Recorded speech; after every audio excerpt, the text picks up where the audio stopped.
Ron, go ahead. How you doing, Alysha? Ron Murray, K104. At what moment for you did you know that you wanted to sign with the Dallas Wings? Honestly, after my first conversation with just front office and management, just the feel, what they're wanting to do, how they're trying to,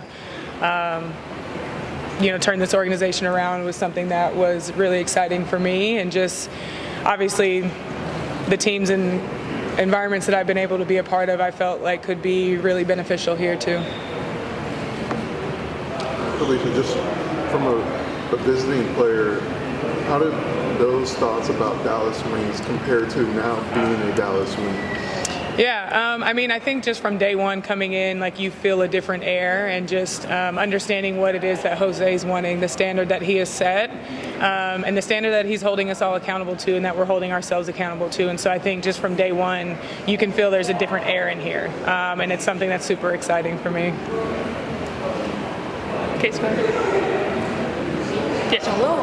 Hey. All right, so I got kind of two piggybacking. So you're like in the Metroplex that has a large Israeli community. Just like how cool is that for you being Israeli to come to this place? There's a lot. Yeah. No, that's something that I love just about being in big cities is just the diversity that's around and just being able to experience different cultures and all the great foods that I'm going to get to experience. I think is something that I'm really looking forward to.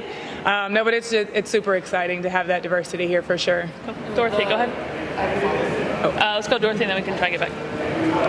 Hi. One question, well actually two now. What's the D around your neck? That's one. And then two, a fun question for you. If your game had a theme song, what would it be? And what emoji at this point in your career best represents your game? Oh, okay. Those are fun. First, the D is for my father, Dwayne. He passed away, and so this is an urn pendant. It's a way for me to just keep him close and keep him with me wherever I go. Your second question about a theme song for my career. I'm too intentional just to throw something out there, but it would have to be something Beyonce for sure. Like I love my Queen Bee and just her alter ego, I think is good for that. And then an emoji that would describe my game right now. Honestly, probably like the running emoji, just with like the smoke behind. What does that mean? I'm out here running. I'm keeping up with the youngins. That's what it means. Okay. Yeah, you're welcome. Yeah. We'll go to Rob on the Zoom. Go ahead, Rob. Thank you. Rob Tiansi from the Podium Finish. Alysha, you've spoken before about how discovering your Jewish roots and playing for the Israeli national team changed your perspective on life. Looking back at that journey now, how does that sense of identity and history continue to ground you as a leader in the WNBA? And how do you plan to share that part of your story with the new Knicks teammates? Yeah, I think for me, it gave me an opportunity to get in touch with my heritage. My grandfather is Jewish, and just having that heritage, it allowed me to explore that part of my family. And it was really special for me that time, and just being able, again, just to learn and connect with, people from that grew up that way. We didn't grow up that way, but just, again, finding a way to connect with my family heritage was really special. And I think just having that ability to have that diversity within my own family allows me to kind of be able to relate to anyone. And it also helps give me the ability to help everyone feel included and feel valued. And that's something that I'm extremely grateful that my parents, I got to grow up in a household in that way that made people feel seen and valued in that way. And so as a leader, that's something that I try to emulate every day. Go on the back.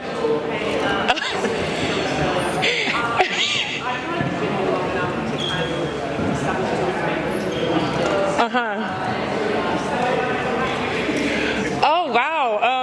Thank you so much for that question. I have such a love for Australians, and I think over the course of my career, they've been some of my favorite teammates. And so don't tell her, but Alana Smith is pretty, she's pretty high on my list right now.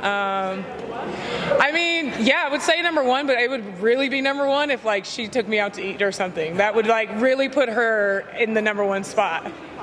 Yeah, so if anybody could tell Lance that, like, for her to secure that #1 spot, she should take me to dinner, like, that'll work. We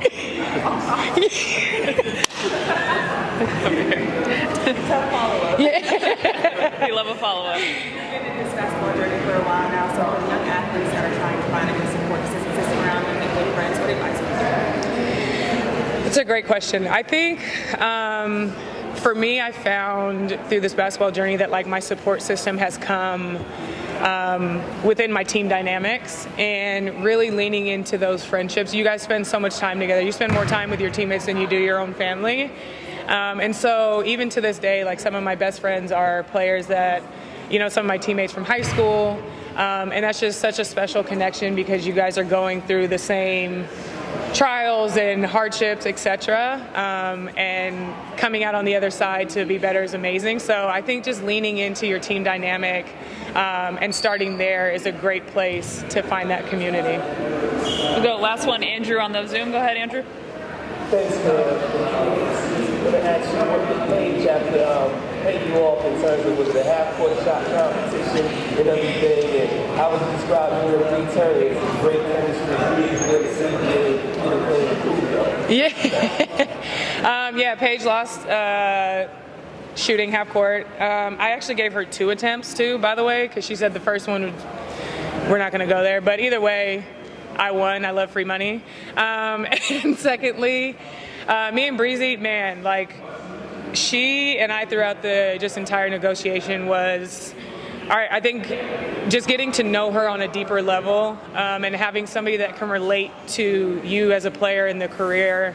I think our paths are similar in a sense of, like, you know, starting out and just how hard it is to make a roster and, like, earn playing time, et cetera, and, like, understanding how the CBA, how it affects players like us, you know, the players that were on minimum contracts that, you know, weren't the quote-unquote superstars but are vital parts of your team.